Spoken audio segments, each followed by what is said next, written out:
რატო მოძრაობს ხო და პენსიონერ ქალს ეძებს ხო რომ გავასეირნო ხო აბა მარტო ხო არ ვისეირნებ მოდი აბა დაჯექი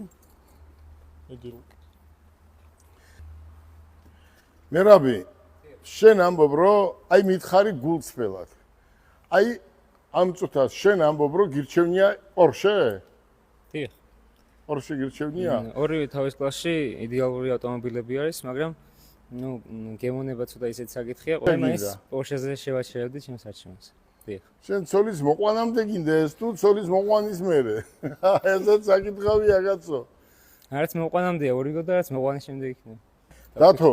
მოდი აბა დაახასიათეს ავტომობილი რატომ უნდა იყიდოს ეს თქვათ ჩემნაირმა კაცმა მე არ მინდა ეს მაინც არის ახალგაზრდებისთვის ხო მე რა სათქვენოა ბატონოგელა იდეალური ავტომობილი არის ქალაქში გასავლელად ყველას თვალს იზიდავს მით უმეტეს იმის გათვალისწინებით რომ როცა ქალაქში გაივლით ყველა თქვენ გართმევთ ხელს ყველა თქვენთან მოდის თუ BMW-ში ზიხარ მით უმეტეს ყველას ყურადღებას იქცევ კი მარა ახლა მე ამით რომ გავიარო ერთი პრობლემა მაქვს იქით ვინ დავსვა გამოვაცხადოთ ვაკანსია გამოვაცხადოთ რომ ის ადგილი თავისუფალია კარგი ლუკა წამოდი ლუკა შენ პირადად ამ ორი ავტომობილიდან მაინც რომელს ერჩევდი მე ავირჩევდი Porsche-ს შენ Porsche-ს ერჩევდი Porsche უფრო გირჩევნია თქვენ ახალგაზრდებს ვიდრე ეს დე მე მაგალითად პირადად მე ამას ავირჩევდი იმიტომ რომ მე მაინც პენსიონერი ქალები მომწონს თქვათ და პენსიონერები უფრო ჩაეტევიან აქ ვიდრე ხო ესეა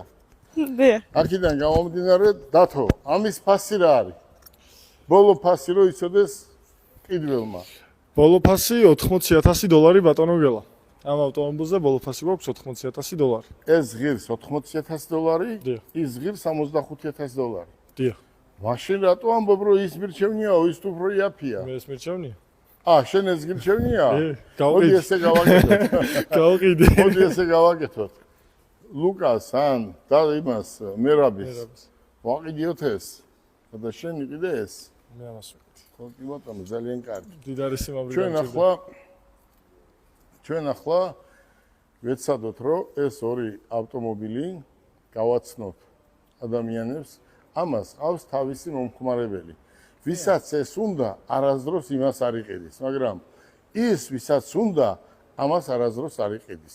აქედან გამომდინარე ყველა ავტომობილს ყავს თავისი მომხმარებელი